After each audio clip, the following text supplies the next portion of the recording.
Saudara-saudaraku yang terkasih, salam sejahtera buat kita semua.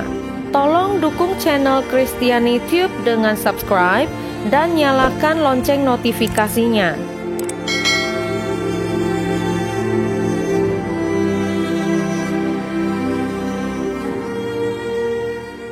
Memar dan berdarah. Jam-jam terakhir Yesus Sang Juru Selamat dihabiskan disalib pada kayu salib. Meskipun disiksa dengan rasa sakit yang sangat hebat, dia membuat 7 pernyataan signifikan sebagai kata-kata terakhir dari pelayanan fananya. Sewaktu kita mencermati pernyataan-pernyataan terakhir ini, Kristus memperlihatkan kepada kita bagaimana dia adalah seorang penyembuh, manusia, dan juru selamat bagi kita masing-masing. Meskipun sangat membutuhkan penghiburan, 3 pernyataan pertama Yesus Kristus memperlihatkan keibahan hati dan hasratnya untuk menyembuhkan orang lain.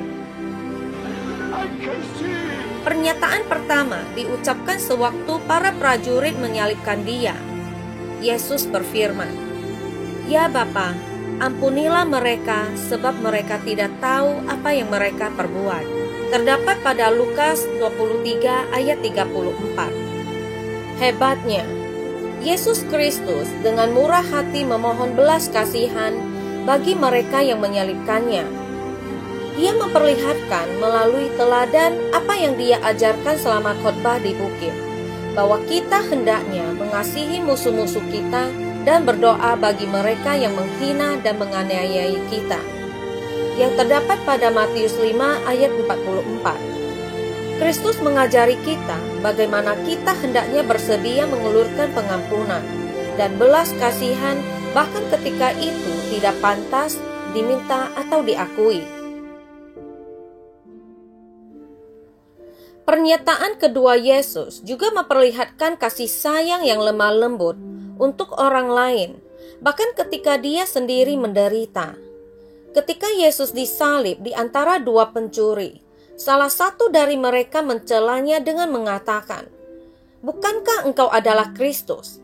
Selamatkanlah dirimu dan kami." Yang terdapat pada Lukas 23 ayat 39. Tetapi pria lain itu menghardik dia dengan mengatakan bahwa mereka berdua mendapatkan apa yang patut mereka terima. Pada titik ini, pencuri yang bertobat ini kemudian memohon kepada Sang Juru Selamat, "Yesus, ingatlah akan aku apabila engkau datang sebagai Raja." Yang terdapat pada Lukas 23 ayat 42. Kata-kata ini yang diucapkan oleh seorang penjahat yang dihukum adalah kata-kata terakhir yang tercatat yang ditujukan kepada Yesus sebelum kematiannya. Permohonannya memiliki suatu keintiman khusus, karena dia adalah satu-satunya orang yang tercatat dalam Injil yang meminta Kristus untuk mengingatnya. Orang lain dapat dengan mudah menganggap pencuri ini tidak berharga atau tidak dapat diampuni. Namun, sebagai tanggapan atas pria yang tergantung di sampingnya, Yesus memperlihatkan kepada kita apa yang sebenarnya dia pikirkan tentang umat manusia. Yesus Kristus membuat pernyataan keduanya dengan berfirman, "Aku berkata kepadamu, sesungguhnya hari ini juga engkau akan ada bersama-sama dengan aku di dalam Firdaus." Yang terdapat pada Lukas 23 ayat 43. Dapatkah Anda membayangkan pertemuan kembali ketika Yesus dan pria ini melihat satu sama lain setelah mereka mati? Kristus akan secara pribadi melayani dia dan mengajar dia pada hari itu juga. Menurut Lukas, Yesus memulai pelayanannya di sinagog di Nazaret dan menyatakan bahwa dia akan memberitakan pembebasan kepada orang-orang tawanan dan kepada orang-orang yang terkurung kelepasan dari penjara, yang terdapat pada Yesaya 61 ayat 1.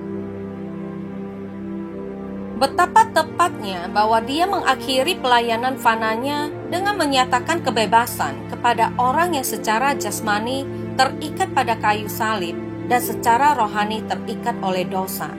Seperti pencuri ini yang tergantung di samping Kristus, kita juga dapat dibebaskan dari perbudakan dan dosa kita sendiri karena penyembuhan dan belas kasihan Juru Selamat. Ketika Yesus melihat ibunya Maria dan murid yang Kristus kasihi, mengamatinya ketika dia menderita di kayu salib, dia mengucapkan pernyataannya yang ketiga.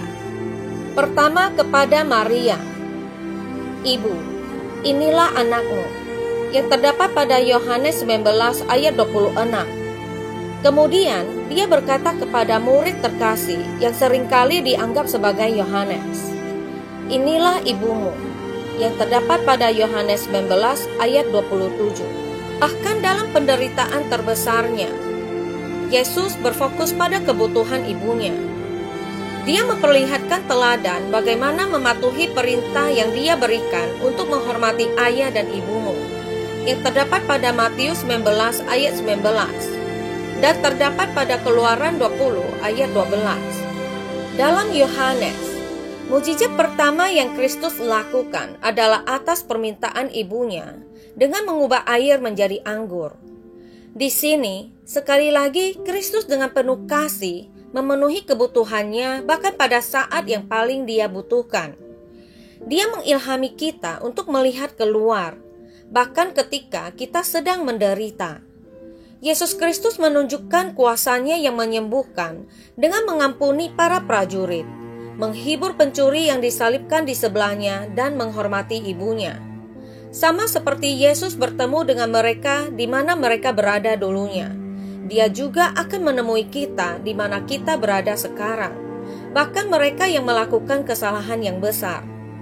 Tidak ada yang berada di luar jangkauan kasih Kristus yang menyembuhkan.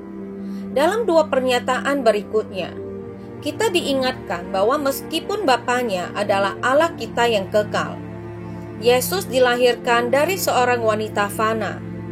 Dalam penderitaan di kayu salib, Dia menunjukkan kepada kita kemanusiaannya melalui penderitaannya. Sewaktu Kristus mengalami dampak guncangan karena kehilangan darah, dengan bibir yang kering dan kerut, Dia meneriakkan pernyataan keempatnya, "Aku haus," yang terdapat pada Yohanes 19 ayat 28. Selama pelayanannya, Kristus berkata kepada wanita Samaria di sumur, "Tetapi barang siapa minum air yang akan kuberikan kepadanya, ia tidak akan haus untuk selama-lamanya. Sebaliknya, air yang akan kuberikan kepadanya akan menjadi mata air di dalam dirinya, yang terus-menerus memancar sampai kepada hidup yang kekal." Yohanes 4 ayat 14. Betapa kesaksian yang kuat bahwa Dia benar-benar menanggung semua rasa sakit kita sebagai juru selamat kita. Kristus haus sehingga kita dapat minum air yang sejuk dan menyegarkan yang Dia sendiri sangat butuhkan. Sebagai air yang hidup, Dia menguatkan kita dalam tantangan-tantangan kita sendiri. Sewaktu kematiannya mendekat, Yesus berseru dengan suara nyaring, "Allahku, Allahku, mengapa Engkau meninggalkan aku?" Yang terdapat pada Markus 15 ayat 34. Dan itu menjadi pernyataan Yesus yang kelima. Pada saat penderitaannya yang terbesar, Kristus dibiarkan menanggung sepenuhnya dosa dunia tanpa bantuan penyertaan Bapanya. Selama pelayanannya, Ia memberitahu orang-orang yang mengasihi Dia, "Aku tidak akan meninggalkan kamu sebagai yatim piatu. Aku datang kembali kepadamu." Yohanes 14 ayat 18. Bahkan di saat-saat terakhirnya yang menyakitkan, Dia telah berusaha untuk mengampuni, menghibur, dan menghormati orang-orang di sekitarnya. Dan sekarang, Dialah yang membutuhkan penghiburan, karena bahkan Bapanya telah meninggalkan Dia untuk menanggung rasa sakit ini sendirian. Dalam pernyataan ini, kita lebih sepenuhnya melihat juru selamat manusia yang sedang menderita. Dalam rasa sakit kita dapat terhubung dengan Kristus, karena Dia tahu bagaimana menyembuhkan rasa sakit kita dengan sempurna. Sewaktu akhir kehidupan juru selamat mendekat, kita menjadi tahu dengan keilahiannya dalam dua pernyataan terakhirnya. Terlepas dari penderitaan yang hebat sebagai putra Allah Dia menahan kuasa atas segala sesuatu dan melengkapi pengorbanan penebusan atas dosa-dosa kita. Dalam kesakitan yang luar biasa, Kristus membuat pernyataan keenamnya.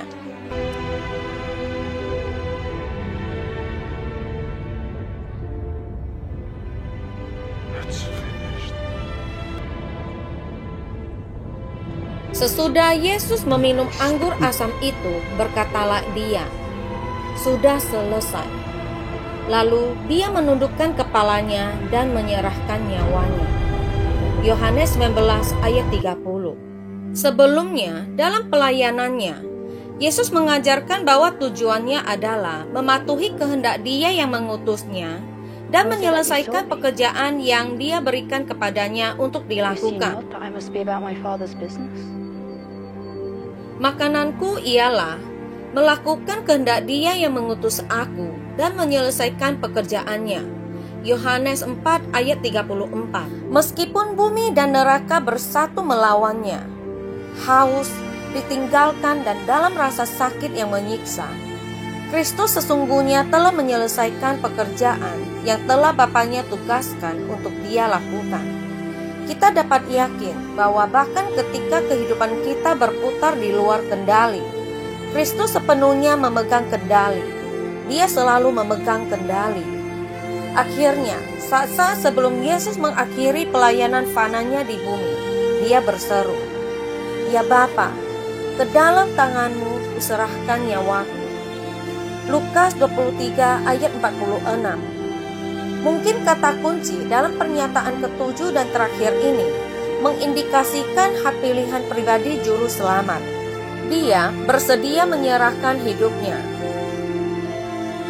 Perhatikan juga Yesus Kristus secara inti menyapa Allah sebagai Bapa. Dalam Injil Lukas, perkataan pertama Kristus tercatat pada usia muda yang baru 12 tahun. Adalah ketika Dia berkata kepada Maria dan Yusuf, "Mengapa kamu mencari aku? Tidakkah kamu tahu bahwa aku harus berada di dalam rumah Bapakku?" Lukas 2 ayat 49. Dan sekarang Maria memberikan jawaban yang menyayat hati. Dia telah menyelesaikan pekerjaan yang Bapanya berikan. Kristus menyerahkan dirinya sepenuhnya kepada Allah. Apakah kita melakukan hal yang sama? Apakah kita bersedia menerima kehendak Bapa sepenuhnya di atas kehendak kita?